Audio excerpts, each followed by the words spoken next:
Welcome to this special edition of Happy Hour by Purpose on Tap. This is a live recording. Are you excited about that, Connor? I am so excited. Never, first ever in history. That's right. No, but listen, we got an exciting guest, Sid Mashburn. Yeah. Of the brand, Sid Mashburn is Right. actually going to be our speaker tonight. So we're excited. This is pre-event, so guys are coming in. They're going to fill Sweetwater Brewery here in just a few minutes. So for a person who has no idea what not Sweetwater, but Purpose on Tap. Yeah. Tell us about what Purpose on Tap is. Give it that 30-second blurb. Totally. Purpose on Tap is a men's event in Atlanta that helps men build Christ-centered community. We are basically a brewery ministry that meets here at Sweetwater Brewery 6 times a year. So every other month on the first Wednesday of the month. And we normally clip up our podcast like an hour before the event, and then the speaker will meet, and then we'll walk over, and then we'll do our event. But tonight's different because we're going to have a live podcast, which is so exciting, a chance to talk a little bit more about Happy Hour. But for those of you who don't know about Purpose on Tap or are interested, we do community events as well. We have a men's only fitness event that happens the second Wednesday of every single month. And so we did that to basically come to the events and say, hey, next Wednesday, we're doing this fitness event, and it's at Lion Chaser Fitness in Buckhead. One of our board members, Heath Ward, hooked it up, and he's basically like, hey, free class Super for Purpose buff. on Tap. Super buff Heath, Yeah. who's wearing a Schmedium polo tonight, by the way. Not a polo guy, but is wearing a Schmedium polo. Second Wednesday of each month is the fitness event, and as always, we got the small groups we can offer, and there's more information about that on our website. So super pumped for tonight, Stan. Okay. Next thing is, when's the next Purpose on Tap? The next Purpose on Tap is April 2nd, and then again, we'll have the fitness event the second week in March, second Wednesday in March, and we'll have the fitness event right after that on April 2nd, which I guess would be April 9th. So very exciting things to come. Awesome. Can't announce a speaker yet. Okay. Top secret. Okay, top secret. Yeah, okay, top secret. Awesome. Yeah. Awesome. Well, guys, listen, you're going to get so much from this conversation with Sid Mashburn, so crack one open, enjoy, sit back, relax, or if you're driving, keep your hands on the wheel, look through the window, Yeah. straight ahead, Yeah. and just enjoy this episode of Happy Hour by Purpose on Tap. All right, good evening. How's everybody doing? All right. Good evening. Sid, it's a pleasure. Thanks for being here. Yeah, thank you. Nice to be here, Stan. So this Connor introduced Sid, and we're delighted. This is a privilege to get to sit across the table and talk to you. But then I want to go ahead and preface this to you guys that this is your conversation. So I'll ask a couple questions. I'm just laying some ground rules here. I'll ask some questions, but I want to quickly turn it over to you guys to just start asking questions that you thought about or that come to the top of your head as we talk a little bit here. But just raise your hand, and I'll prompt you here in a few minutes. But raise your hand, and then when you ask the question, I'll try to repeat it back so that we can get it on audio so that it actually gets recorded and everybody else can hear it as well. So one other quick thing that I just wanted to mention, if I'm not mistaken, this is our 70th event. Wow. 70th event since 2017. And just for some context, I think about 12,000 men have walked through the doors of these events since 2017. So I think that's worth a quick round of applause. So we believe in you guys, we believe in this type of community, and this is why we also bring people like Sid. And I think as we get into talking here, you'll understand why we thought that he was a perfect speaker for this. So Thank you. Sid, just to start off the bat, I got an email recently from Sid Mashburn, and it's a little off the wall, but it was something about ghost trousers. That's right. What is a ghost trouser? Well, we actually, you know, I think that, what's the average age in here, about 35? Maybe a 30, little 38, something like that. Yeah. Ish. I'm about twice as old as all of you guys, so I've seen a lot of tricks through the years, and there was a jacket that I grew up wearing, and I was just mentioning it to Jared, who's here, that when I was in high school, I worked at the Piggly Wiggly. Does anybody know the Piggly Wiggly? We call it the Hoggly Woggly. But my friend worked in the meat department. Actually, he worked at the Jitney Jungle across the street. But he had this coat, this white coat. It was a butcher's coat. I was like, man, that is the coolest thing I've ever seen in my life. So I would wear it in high school. People were like, is that a butcher's coat? Like, did you get that at the grocery store? I said, yeah. And I loved it. And what I loved about it is how casual it was, but also how it quickly kind of tightened you up and dressed you up. So I said, we're going to make something like that. And, you know, we've been in business since 2007. And I've been doing design since I'm about 1985-ish. So we made this thing called the Ghost Jacket. And if anybody in here ever heard of Michael Pollan that wrote The Omnivore's Dilemma? It's a cool book. I'm not really a health nut thank you so much, or much of a healthy eater. But it's a really good book. But he said in that book that when you're eating, look at the box. He's very healthy. He says avoid processed foods, don't eat this, don't eat that. He says if something has more than 5 ingredients in it, don't eat it. I was like, it's a little extreme for me. And so anyway, and then this was 20 years ago that I read that. But something came back to me about this butcher's jacket and the idea of how do you minimize your ingredients to make something really great? Okay, so to do that though, you need the best raw materials possible. Because you can't make something minimal with like bad materials. So we had this super fantastic 2-ply wool from England. We had these buttons that are specially made by this small family button place in Italy, in Padano. And they were brass, and they looked like the wax seal that you see on letters or on books. It's very, very cool. And we have this special lining that we use. I said, you know what, we're gonna make something that has less than 5 ingredients with it. And we're gonna make it like that butcher jacket. And we called it the Ghost Jacket. And you know, today, you know, with the casualization of the workforce and guys just not dressing up, oftentimes they still need a blazer. But even today, if a guy wants a blazer, he still doesn't want to put on the jacket his father wore or something too constructed. And so we made this thing, there's nothing in it except for yarn, lining, buttons, and fabric. That's it. You can't just do that without, and most, probably literally 99% of the people that make that jacket would put fusing on the inside of it, okay? And that's basically a laminate that keeps the fabric steady. That means you need a less skilled workforce to do it, and you can move it through production much more quickly and make it cheaper. We're like, we don't want to do that. We want to make it as nicely as we can. So that was the birth of the Ghost Jacket. That thing took off. It is crazy how many guys today are wearing Ghost Jackets. They're not inexpensive, but you get your money's worth out of it. And as I like to say, I am too poor to buy cheap. I want to buy something that's going to last me a while because I'm going to wear it for a while. So it was so popular, we said, you know, we should do a pair of Ghost trousers. So the Ghost trousers now have 5 ingredients in them. So that was sort of the gestation of the Ghost trousers. I'm sorry to prattle on, but no, that's great. That gives you sort of insights to the way we sort of think about product. I love it, and there's so much of this that we'll get to through the course of this conversation. But so you grew up in Mississippi. Did you go to Ole Miss? I did. Okay. All right. Fashion capital Anybody of Ole the Miss? world. Yeah, fashion capital. We got some Ole Miss Hotty people in the toddy. house. All right. Hotty toddy. Quietly, hotty toddy. Talk to us about your childhood growing up in Mississippi and just the foundations of what has turned into your career.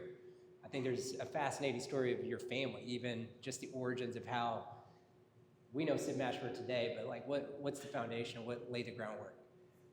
I grew up in a town about 15 miles east of Jackson off I-20 called Brandon. Not a lot to know there, maybe Jarius Norwood and Gardner Minshew.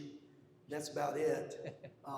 But my grandparents they were merchants in chicken towns. Forest, Mississippi, and Pelahatchie, Mississippi. Chicken towns like Gainesville, okay? I guess they'd call that a poultry capital.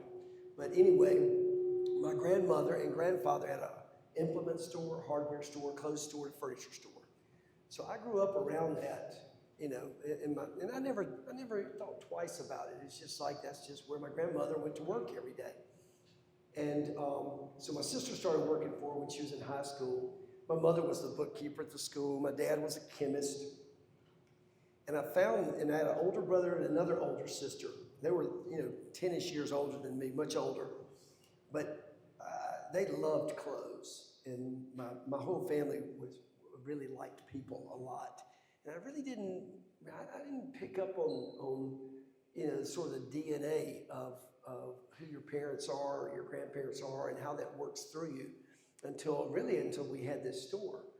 So, I loved clothes growing up, and my sisters and brother dressed very well. And so the day I got my driver's license, I was 15 years old, I drove to a men's store and got a job. Steve, are you in here? Steve Beecham? Okay, you know what I'm talking about, don't you? Okay. So anyway, if you like clothes, there's nothing better because that means you get the discount, okay?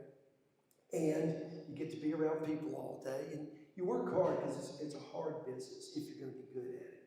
So I did that, and then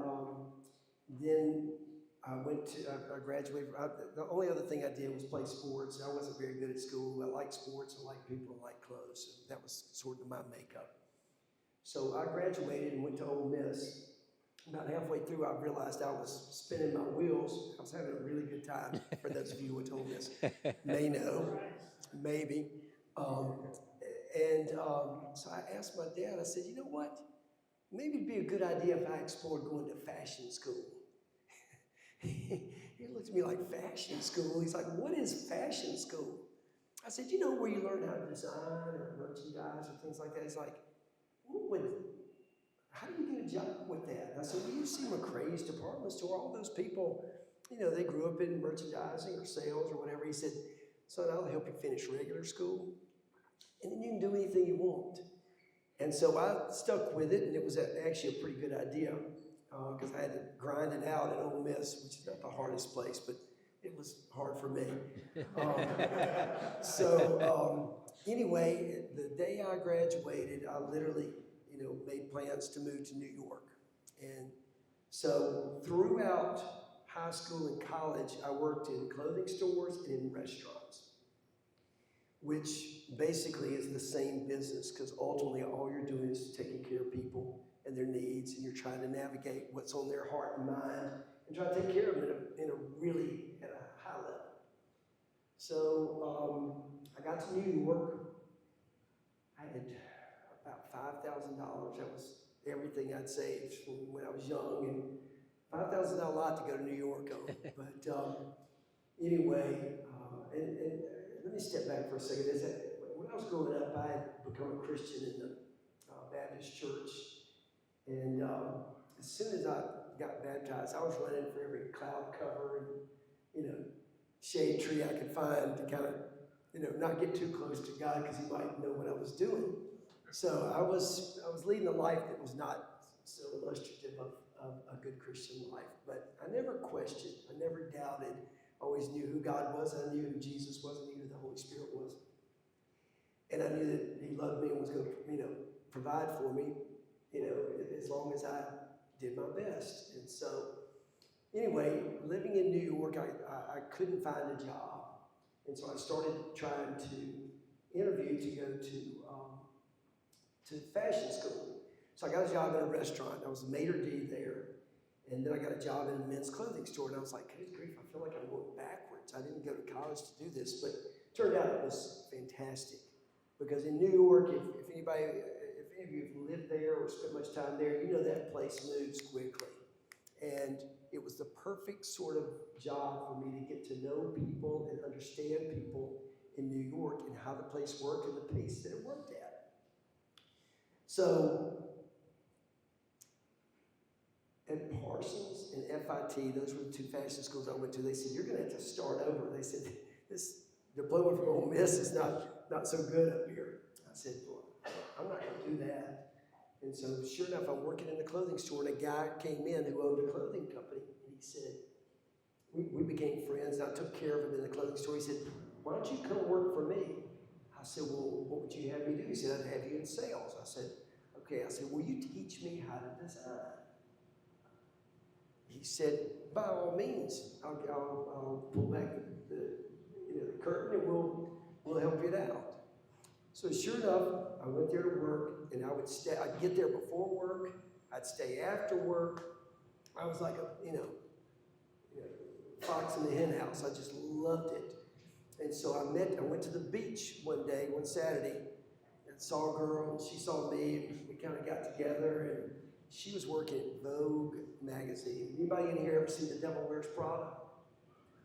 Okay, you don't want to admit it, maybe, but some of you have. I know. There we go.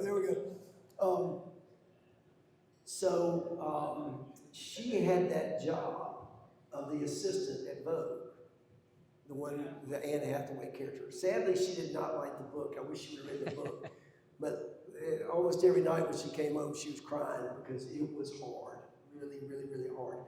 But a friend of hers was leaving Vogue to go work for a nameless startup catalog company in New Jersey. Nobody that goes to New York that wants to work in fashion wants to work for a catalog company, a place in New Jersey, or a startup, and certainly, no catalog. They want to be on 7th Avenue. And so I went to a party and I met this girl. She said, "Gosh, we're looking for young people, and you look like you got good style. And what do you want to do?" I told her, I said, "I want to be a designer." And she said, "You should come out and interview with us to New Jersey." So I went to Port Authority. Anybody ever hear that band Fountains of Wayne? I got to get my together. He started at Port Authority. So anyway, I went to Port Authority and took the bus out there, and I got to the counter, and I said, "Hey, I'm Sid Mashburn. I'm here for a job interview." And she said, "Oh, we've been expecting you. Your appointment's for tomorrow." I was like, "Tomorrow?" So I kind of tucked my tail and tried to sneak back out to the bus stop to catch the next bus back to Manhattan. And I'm walking to the parking lot, and I hear this guy go, "Sydney, Sydney, Sydney." And I turn around, there's this old man coming, running across the parking lot. He said, "Hey, Arthur Senator." Arthur Senator was the founder of J. Crew. And he said, "I know Emily's not here today, but why don't you and I spend some time together?" I went back in, we talked for like 2 hours. And so I got a phone call that night from his daughter saying, "Listen, I know I'm supposed to meet you tomorrow, but it sounds like my dad's already hired you." And so sure enough, that was my first design job. That's awesome. So at your time, and guys, I'm going to turn it over to you here in just a second, so be ready. But while you're at J. Crew, I think there's a jacket that you're known for, the barn jacket. Yep. Does anybody know what the barn jacket is? Okay. Okay, cool. Explain the story of the barn jacket. It was when I went there, of course, I didn't really know how to design, so I'd get to work, I'd get to the Port Authority about 6:15, 6:30, and take the bus. I'd be over to Garfield, New Jersey, a little after 7, and I would start, and I wouldn't leave till 8. And to me, it did not feel like work. It felt like I was working on a long-term project that I loved. And so the classifications they gave me when I got there is I had bottoms, woven bottoms, which means not knit bottoms, woven tops, which means not knit shirts or t-shirts, and outerwear. Excuse me. So one of the first things I designed for fall of '86 was this jacket. And basically what I had done is I'd taken about 8 or 10 hunting jackets, whether they were Barber or Redbird or Pointer, all sorts, and just basically dissected them and Frankensteined the idea of this barn jacket, but changed the fabric, changed the lining, changed the collar, and made it J. Crewified. And if any of you know J. Crew back then, what was great about it is it was high quality, low prices, no logo, and very cool. So it was, as my wife she called me back then, she says, "You're like the preppy hippie, okay? You like it kind of preppy, but you don't like it too tight, or too cleaned up," which is pretty fair. And that's kind of the way J. Crew was. It was easygoing, it was sportswear, and it was probably 40% cheaper than Polo, which was huge back then. So anyway, we cobbled this thing together. In the first year, that barn jacket did about $10 million. That's a lot of money, and that's a lot of barn jackets. It sold for $88. So 88 10 million divided by 88 is a lot of jackets. Well, after that, they let the leash out and said, you know what, you just keep trying things like that, and we're going to put them in the sample work, and we'll see how they look. But Yeah. that was huge. All right. One more question. You talked about growing up in the church and basically adopting your faith fairly early on. You may have had some twists and turns in that story, but I think where I want to get to is like, how old were you? What were some of the moments where you actually where your faith finally crystallized and mattered to you? It's a great question. Nobody's ever asked me, but it's 1990, or by this time, my wife and I, we had gotten married in '87, so we've been married for, two plus years, and we got pregnant, and we had our daughter in April of 1990. And we were, my wife was not really a Christian when we got married, not so equivocally. She wasn't a Christian when we got married. And that, when I got married, that didn't really matter to me because I loved her, and I said, there's a lot we're on the same page about, and she'll come around. I wasn't consciously thinking that, but in the back of my mind, I was like, God will bless this. And I'm a little bit overly optimistic about most everything in life, but basically, that whole path that I just gave you, you couldn't make that up. I mean, God was guiding me the whole cotton picking time. And I didn't even know that. I mean, I kind of thought that maybe, but not really. I wasn't giving the glory back to him. But we had a baby, and so we started going to a church in the neighborhood, an Episcopal church on the corner of 10th Street and 5th Avenue called Grace Episcopal Church. And interestingly, the whole staff there were strong Bible believers and Bible teachers, which you don't really find in New York City, or not a lot of, I would say, particularly in an Episcopal church. So anyway, I can remember sitting there, in the summertime in New York, if you are of any means, you're not in Manhattan on the weekend. You're out in the Hamptons or, somewhere out of town. We were not of means, and we were not out of town.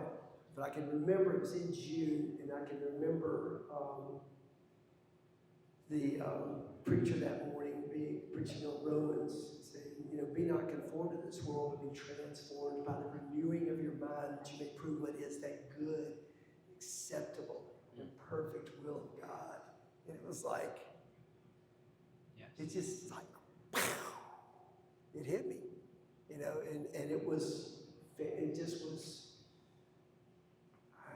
it hit me hard, and it was fantastic. And I had a really good friend at the time, another guy in the men's clothing business. His name is George Bass. Some of you might know him. He has a great store in New Orleans, but he was from Albany originally. Another guy, wild man in college, and Lord, straightened him out, and he became a believer in his 20s. But anyway, we were together talking about business. I said, George, I thought I'd become a Christian when I was younger, and I'm not really sure now that I am, though. And he said, well, let's just nail it down right now. We're in a motel room out in New Jersey. He's got his own Bible, and he pulls out the Gideon Bible from the drawer to me. And so we nailed it down that night. And I went home, and I told my wife that I really committed my life to Christ. And she was like, what? What do you mean? You're already a Christian. I said, well, I feel a little differently about it now. And that was the beginning of a very, very difficult period and a tough time. It was not unapproachable at all. We had a great life together. Today we have 5 daughters. We have a nice business, and we have a wonderful, beautiful marriage. But it's hard when you tell your mate you believe something and they don't. Or necessarily quite the same way. And we had really kind of grown up with each other because we met when we were 23 years old. We got married 2.5 years later. So, 2.5 years in New York with somebody, you get pretty doggone close to them. So, anyway, that was that was the beginning of really a long journey that, you know what, the walk gets sweeter every day. That does not mean business is not difficult. That does not mean your relationships are not difficult, but they don't have to be as difficult as you think they are. Yeah. Because God's got a plan. And two of the words that are probably two of the most difficult words that people don't really address today is the idea of obedience and surrender.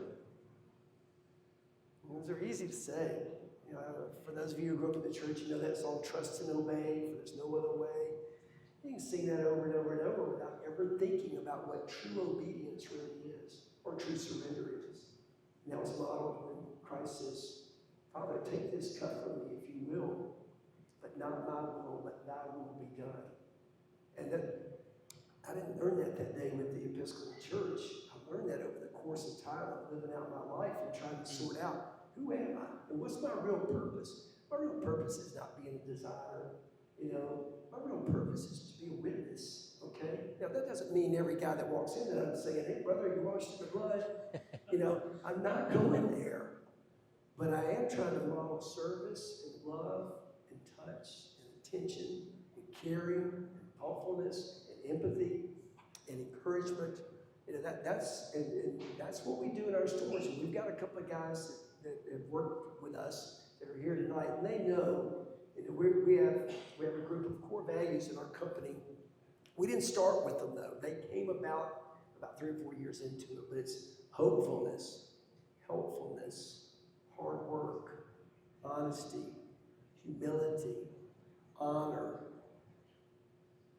If you are a Christian or if you've been around Christians before, you know those are code words for living a different kind of life.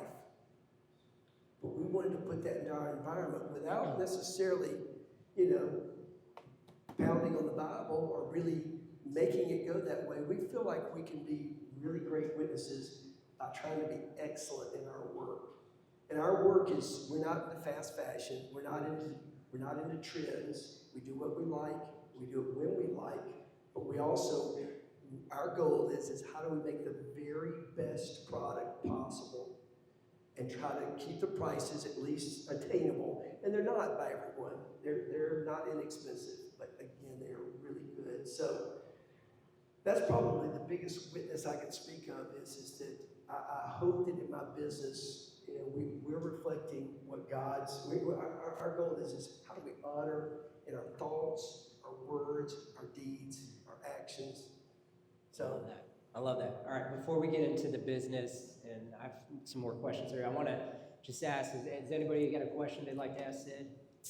Yes, sir. First, I would like to thank you for sharing that. That was amazing. And you partially answered my question at the very end with honesty, but I wanted to ask you this as inspired with the ghost jacket story, which is similar to the ghost jacket story. If we could simplify our base for faith and business, what would be the 5 ingredients that you would use as your magic formula for business or faith? Mamma mia. That's it. All right, so the Wow. 5, say that What again. would be your 5 secret ingredients Okay. that you would use as your magic formula for business or faith? 5 secret ingredients for business and faith. I'm riffing here, okay? So let me freestyle for a minute.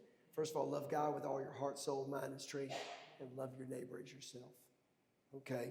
And for me personally, my biggest growth in life is coming through Scripture, prayer, and fellowship.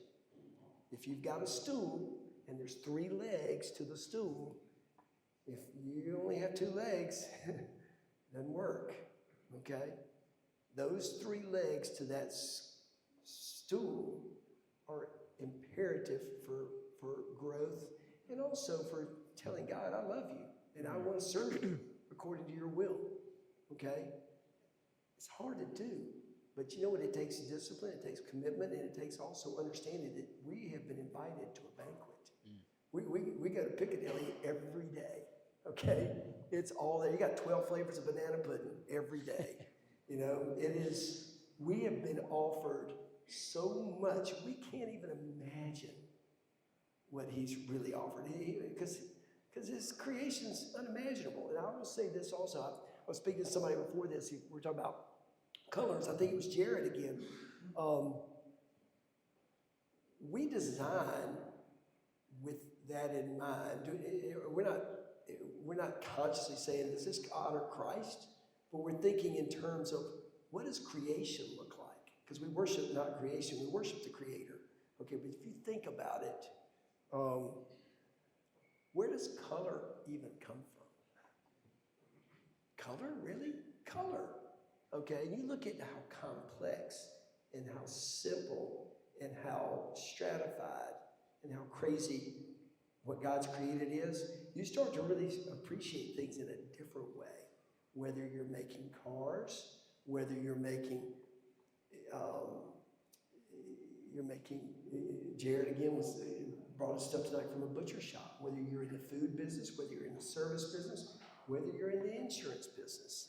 Because ultimately every business is a service business. And as I think it was John the Baptist said about Jesus, he came to serve, not to be served. That's our goal.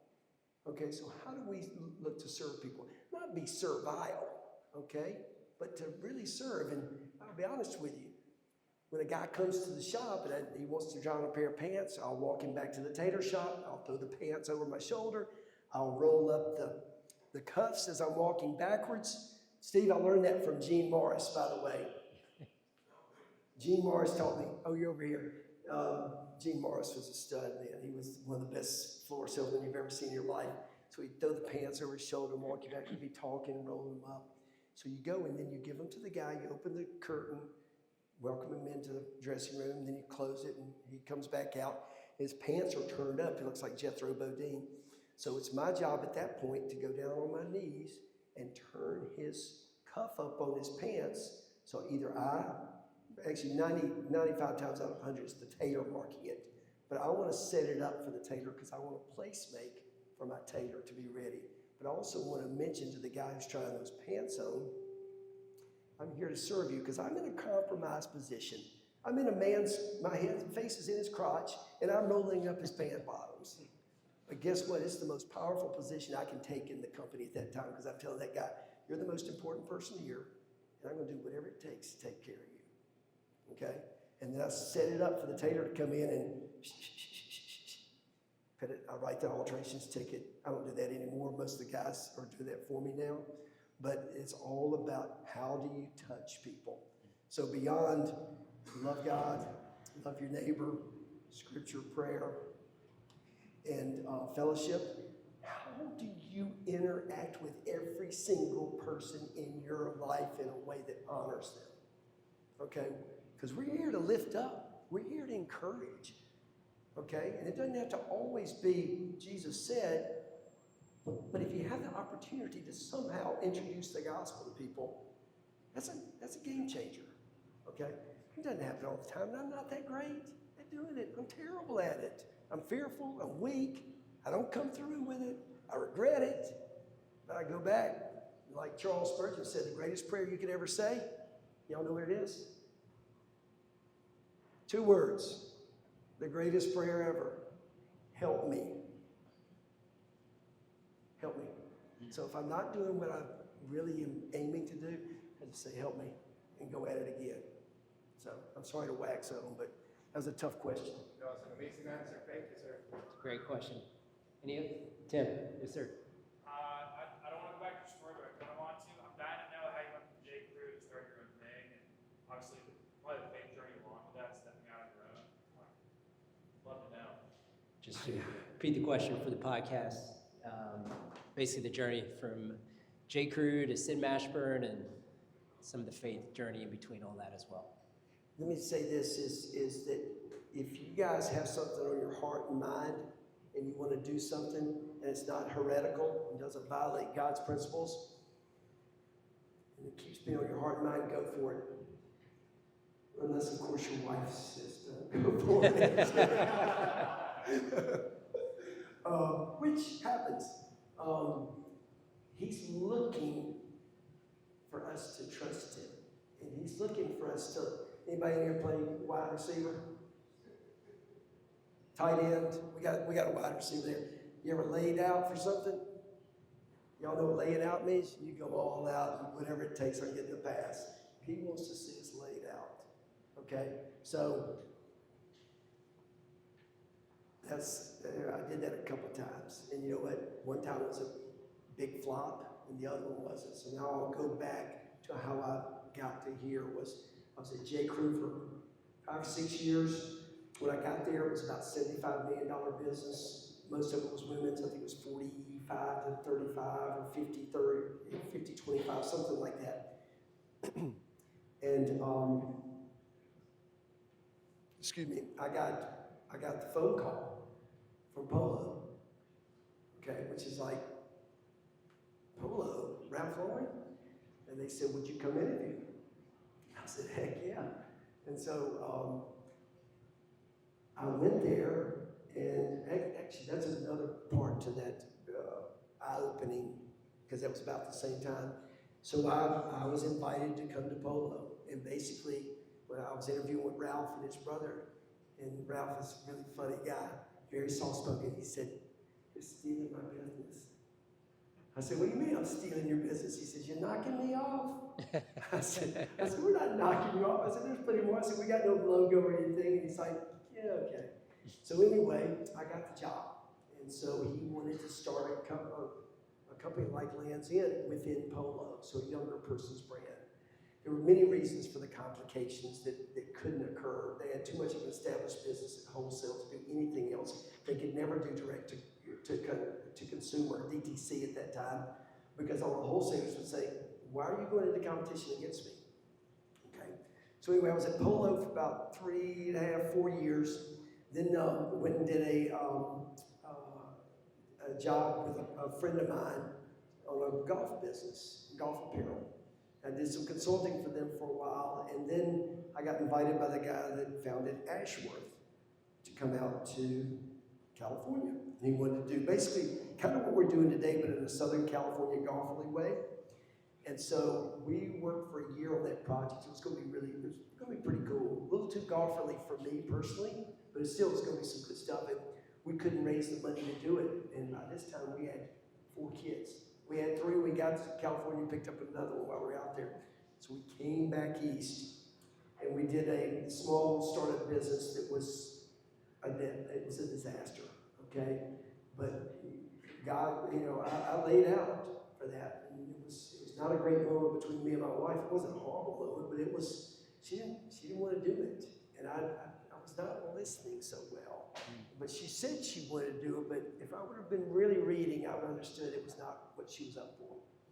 So anyway, that was such a disaster that we had to go back to New York, and I had been avoiding. I was like Jonah going to Nineveh. I didn't want to go to Nineveh. I didn't want to go to New York. I wanted to stay out of there. It's like, you're going back to New York. So I interviewed with J. Crew and with Tommy Hilfiger. Tommy Hilfiger said, I want you to start a new line for me. You're going to spend a lot of time in Italy and designing it and making it. And I was like, that sounded better to me than going back and doing J. Crew again. So I did it. And so that's where I really learned. I spent like 3 months a year in Italy, driving around to garages and factories all over the country. And so while I was there, I got called by Land's End in Wisconsin, another catalog company. And they said they were looking for a head of design for men's, women's, and kids, and ultimately it became for home too. I'm like, this is a big opportunity. And so I took it. And I asked my wife, I said, hey, Land's End wants to send their plane. They want to pick us up and bring us out to Wisconsin for you to see Wisconsin. She said, I do not have to go to Wisconsin to tell you I don't want to move to Wisconsin. So she came anyway, and we checked it out. She said, if you want to do this, do it. We had 4 kids at this time, and she was pregnant with another. And so these were all girls.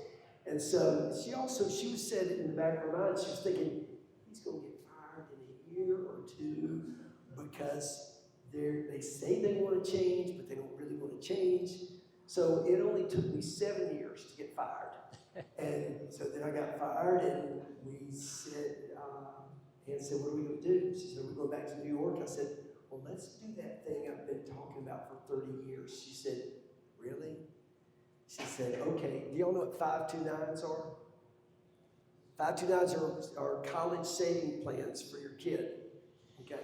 We had those in place. And she said, okay, let's give it a shot. We made some money, and so we looked at 9 cities: Dallas, Houston, Austin, Atlanta, DC, Boston, New York, Chicago. Got down to New York and Chicago.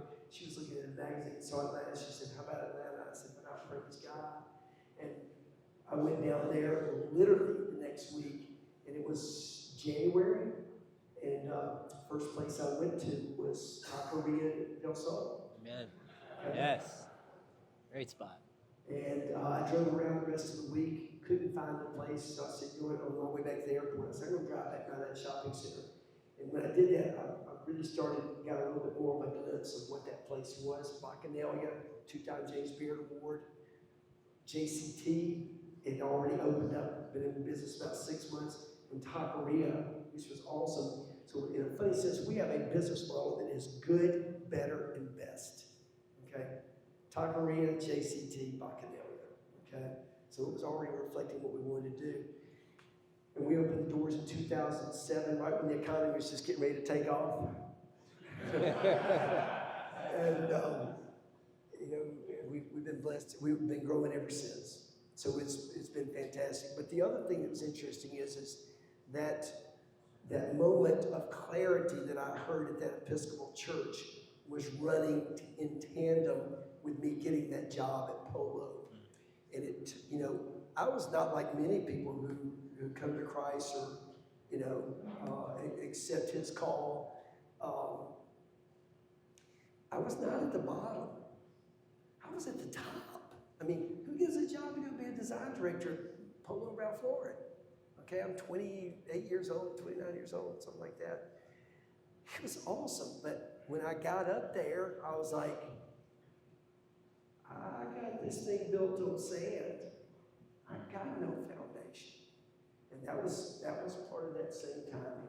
So that's how we got to this store, and you know, lots of twists and turns. If I took my shoes off now, you'd say, where are your toes? From me shooting myself in the foot over and over and over again. So I've still got much to learn, but there's always, you know, if you surrender and obey, and I'm not the best at that, I'm far from the best at that, but he'll honor that. Kind of peeling back, you've talked about discipline and focus and just some of the things that have led you into the path of establishing your career. How did you start your day today? Well, I slept in the other bedroom because my wife's sick. So I got up, or actually my alarm goes off about 5:15 most every day, somewhere between 5:15 and 5:30. And I roll over and I get up and I go get a glass of water, come back, start praying. And I spend, you know, a pretty good while in prayer. And there's a real sort of corny acronym for prayer that's a little cheesy, but it works for me. It's some of you, I'm sure many of you know it. It's called ACTS, ACTS, acclaim, confession, thanksgiving, supplication. So it's good for me because my mind doesn't, I'm pretty linear in some things, but some things I can drift off pretty easily, but at least it gives me some focus. And so I go through that, and then I get in the Word, and I spend time, right, today I was in 1 Chronicles 23. For years, this is so kind of redneck. I feel like you got to build everything yourself if you're going to really, you know, have it the way you really like it. I'm a heavy DIYer. So I wanted to have a chronological approach to reading the Bible. And all of them that I saw, these chronological Bibles, it's like Genesis, then Psalms, then Matthew in one day, God bless you. I'm like, I don't want that. I want something more linear. So I kind of crafted something where I could at least mostly read through a chapter on a, you know, straight through the chapter, but I still like it chronological. So I did that for about 4 years, and then I'm not a big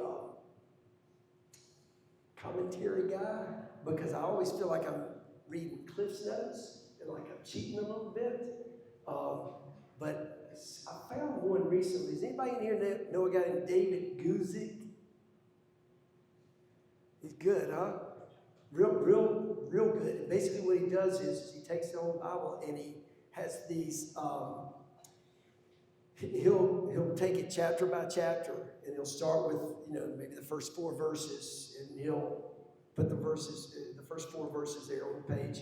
And then after that, he'll comment on those first 4 verses. And he'll use everybody from Spurgeon to Derek Kidner to John Stott to, pretty good people, but also not people that are super chewy like a Matthew Henry or, some heavy commenter. But then he also puts his commentary in there too. And I found that I really enjoy it. So I basically will take a chapter a day. Instead of going through the Bible in a year, I'm now just going through a chapter a day with him. I'm really enjoying that. So that time is foundational for me. And some days I don't get through all my prayer and I don't get through my Bible reading, but I'll generally catch up with it that night. That's awesome. So, and you know what? I also enjoy it. It is not a burden to me. I look forward to it. And listen, 10 years ago, I wouldn't have said I look forward to it. Yeah. It just wasn't part of my life. And I'd not really embraced all that's in there. And for those of you who haven't read through the Bible, which was me till, probably 6 years ago, or at least read through it consistently, it's a page turner once you get into it. I mean, it is crazy the amount of business wisdom and practical wisdom and relationship wisdom it is laced with through and through and through. And so it is, and I'll tell you this, in my heart, I'm sort of a Caleb and Joshua guy, going into the promised land. That's me, man. I'll go in for sure. And then when I come out and know that there's a bunch of tripwires in there, I'm like, let's go anyway. Okay? And so I just find that exciting and inspiring. I love that. Any other questions? Yes, sir. Right here. So you said that you like the person first not married. How did that process go about after you got married? Did she ever come to Christ? Yes. Anyone tell us about that? I'm going to repeat the question really quick. And that question was, Sid's wife wasn't a believer when you first got married. What was her journey to faith? Well, she was, what though? She was very smart. I think she would not call herself an intellectual by any means, but in New York City, I would call her an intellectual. Okay. Excuse me. And she didn't act, that way. She was not a person that was, sort of a erudite, sort of, New Yorker or Paris Review reader or anything like that. But she was of the mind because she lived in a social whirl of New York City, whether it was Vogue or any other publication or just the swirl of New York is kind of like that, where a born-again Christian, you got to check your brain at the door to be that person. That's how many New Yorkers think. They don't understand, and that's why it's also so important to have a one-on-one relationship with people, because then they can start to understand why you're interested in that, and why do you believe that? But anyway, we actually started a church in Greenwich, Connecticut in 1994. And funny enough, we were living in Darien, Connecticut, which was a bedroom community outside of New York, about 40 minutes. And we were living in one of the most beautiful places I've ever lived. It was fantastic. It's right there on Long Island Sound. And we lived in these stables that were like you were in, south of France or something. And we had 2 daughters at the time. It was fun. I mean, life was fun for us back then. Except for we didn't see eye to eye on where my faith journey was and where hers was or wasn't. And we didn't, I spent more time praying about it than anything else. And I didn't really want to argue or get into it that much. I just continued to pray about it. And so I saw we were going to an Episcopal church that was deader than a doornail. Okay, and I saw in their newspaper though that John Stott was coming to Hartford to speak at a preaching conference. I was like, and John Stott is an intellectual and a pretty erudite scholar. And I was like, gosh, this would be perfect for her. And so I said, hey, why don't you go to this? And she's like, no, I don't want to. You go. I was like, no, come on. She's like, no, you do it. And I did. And sure enough, when I was there, does anybody in here know Tom Oates? Thomas N. Oates. Tom comes up to me after the first speaker. He's like, who are you and how did you get here? Are you one of those Wall Street guys that says all of a sudden I'm leaving Wall Street to become a minister? I'm like, who are you? I mean, he was way up in my grill. And I'm like, I'm just here because I heard John Stott was here. We're best of friends today. And he was preaching at a church in Hamilton, Massachusetts, where Gordon Conwell Theological Seminary was. And he got kicked out of the church for teaching the Bible. Sadly, the bishop of Massachusetts at the time went on to kill himself because of the sort of malfeasance and double life he was leading.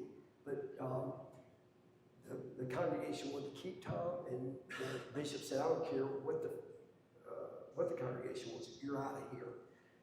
So I called up Tom, or we spoke, he told me what's going on. I said, come down to Darien, we'll help you start a church. I had no idea what I was talking about. I just knew I wanted a church, okay? And a church that taught the Bible. And I said, and he had 4 kids. So, and he had some friends down in Greenwich because he was a summer preacher up in Maine. And a lot of people in Greenwich would summer up in Maine, and he was the summer preacher at a church up there. So sure enough, he came to Darien and then to Greenwich, and we started Grace Church Greenwich the second weekend in February of 1994. And our biggest sponsor was Michael Youssef and Church of the Apostles. It was incredible. And the first Sunday, I think we had 36 people, and we were in like one of those banquet rooms in a hotel, where they've got the chairs with the mashed potatoes from the night before at the banquet. It was a hot mess, but it was cool. And today, that church is strong. They run 2 services, and they've grown the church over in Stanford. Also, they planted churches. And my wife, in that time with him, she said, Tom, and he had gone to Harvard and to Oxford, Cambridge or Oxford. I get them confused. Or whichever one has the divinity school. I think it's Oxford. And so she saw him as an intellectual. She said, Tom, what is the deal? I don't get it. He said, well, basically, you probably, not really, this is kind of how it went, so I'm probably screwing it up a little bit. Basically, he said, take a yellow pad, put a line down the middle and said, is he who he says he is, or is he not who he says he is? And you have to, knowing what you know now after I've told you, you have to kind of commit. And so sure enough, she did, and became a Christian through that. And what a blessing Tom was. What a blessing that I went to that event, because she wouldn't have met him, up there. And it just was, God just works so coolly and so right field, like so asymmetric. I love that, okay? Because it just shows he can do anything with whatever the materials he has. He can even take me and do something with me. So, I'm sorry to answer so long, guys. So, Russell, did you have something? Tell me. Yeah, I'm curious. You've alluded that the Mashburn brand was your second time at that. What was your biggest learn? What did you learn from your first time at that helped you hit a home run with the Mashburn? It really was all the bats I had had. Because, and the funny thing about it is I think that at Mashburn, it was what I realized what my grandmother used to do by getting up every morning and going to the store. Because in a sense, I'm a caretaker of people. That's our real job is we're helping guys navigate their wardrobes so they can feel good about themselves. And, so how do we do that in a way that makes sense to them, helps them use their shekels properly? But all those pieces along the way, interestingly, J. Crew was a DTC, or a direct-to-consumer company. Polo was wholesale, Tommy Hilfiger was wholesale, and Lands End was a DTC company. Now DTC, back in the times when I was there, that was not even a term. I mean, interestingly, Lands End started their internet in 1994. I mean, they were way ahead of their time. But still, DTC was not part of it. But I knew that we wanted to be a vertical company. And since then, we started selling wholesale, but I prefer to have a direct relationship with the customer. And even Ann couldn't totally understand when I was, she's like, wait a second, why don't you just be a designer? I was like, well, it's not really the whole deal. I said, as a designer, you have to hand it off to somebody, okay? That's only half of the deal. The interaction with the customer, that's Broadway. That's where it happens. But if you can it's a little bit like a chef, okay, wanting to serve his food, okay? So all of that to me is important. The vibe, the music, the entry, the location, the furnishings. I don't know who came up with that placemaking idea. Louis Giglio taught a great sermon on it probably 5 years ago, but I don't know from whence that came. And if anybody does, I'd love to know that. But it's also, does anybody in here know Niles Rogers? Niles Rogers was, do y'all know the song Freak Out? Freak Out? That's Niles Rogers, okay? And he became a fantastic producer also. He produced a couple of Bowie albums in the early 80s, the Let's Dance album and another one. But he talked about a pretty important moment when he went and saw this band called Roxy Music. Roxy Music was kind of an art school band out of England in the 70s. Very, very, very good and very cool. But, it was Niles Rogers goes to their show and says, there's a group of backup singers, there's the bass player, there's the drummer, there's the rhythm guitarist, there's the lead guitarist, there's a guy on horns, and they had the stage set up in a way that did not look like other concerts. It was not just amps and wires and mics. It was a vibe. And he said it was cool because they made a place. Now that's not where placemaking came from, but it's the same idea is how do you set something that when people walk into it, they go, wow, this is cool. And that's what I learned from working at Polo, and J. Crew, and Lands End, and also work, in college, having parties. It's like, it's fun to make something where people come and enjoy themselves. So we try to do that in the store. So if you come in and we don't have something for you, we'll take you right over to the computer and say, hey, look at this. You can get this, you can get something like this on eBay, or J. Crew, or we'll take you to another place to find what you can't find from us. That's our job. You came to us for help. We owe you something because you crossed the threshold, because you were coming for something from us. Let's give you something. Even if it's just a Coke or a beer or a restaurant reservation or whatever it is. So the whole idea of all those places, because if somebody said to me, there goes William Bell, I was like, that's not even the half of William Bell. All your experiences, all the things you've done in life, that's the amalgam of what you're building. And man, it's so much more fun to share with people. That's awesome. Yeah, sorry to talk too much. No, you're good. We do have to wrap up, but there's one thing I want to end on, and it's just this idea of caring. And so I think it's so important from the brand and from the customer experience. So I reached out to one of your associates, Randall Cartwright. Randall, does anybody know Randall? Yeah. You've been in the shop. Randall's, you can't miss him. He's looks like $1 million all the time. I just asked him about, he's worked with you for 15 years. Like, what's kept him there? And I just want to read a small little bit of what he said. And I think so much of people, we find out about people through others, right? And this is just an excerpt of what he said, but he said, watching Sid build a community and caring for people, everything is thoughtful that he does, whether it's fabrics, placement. When you walk through the store, you'd understand this. But he said, with Sid, it all goes back to people. Sid is the best at delivering thoughtfulness towards everything he does, but most importantly, in treating people. So that's something I just want to leave you with. But just know, guys, that all of us, have an opportunity to care for others. And if you haven't walked through Sid Mashburn, through the store, I encourage you to do that in the coming weeks. It's really great experience. And Sid, can you guys help me thank Sid for being here?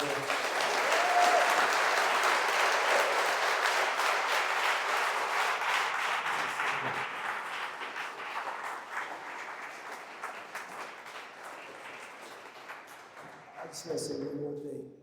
Do not miss an opportunity to reach out and touch somebody. If you're walking down the street and you cross somebody's path, you owe it to yourself to say, hey man, what up? Or hey, how are you today? Whatever. I don't care if you're at the gas station. I don't care if somebody just cut you off to get to the tire pump. Whatever it is, touch them and say, without telling them I love you, tell them you love them. It's not for them. Of course it's for them. It's really for you. And that's the other crazy thing about service. It is selfish because of what I get from serving people, the gratification I get, I feel so good about because they appreciate what I'm doing for them. So anyway, and I know every single one of you to the man knows this, but even the elevator, the deadest spot in America, in the world, just say, good morning. Tell me, Bill. What would you do if you could do a do-over at 35 years old, all these young men here? What you wish you would do then? Quickly, Sid, we gotta go. We're running out of time. I'd get in the Word, and I'd get in prayer every single morning. And do not miss that opportunity. It's a time for Him to bless you. And I cannot tell you how valuable it is. So I'm sorry to talk so long. Thank you, Stan. Thank you. Sorry to cut you off.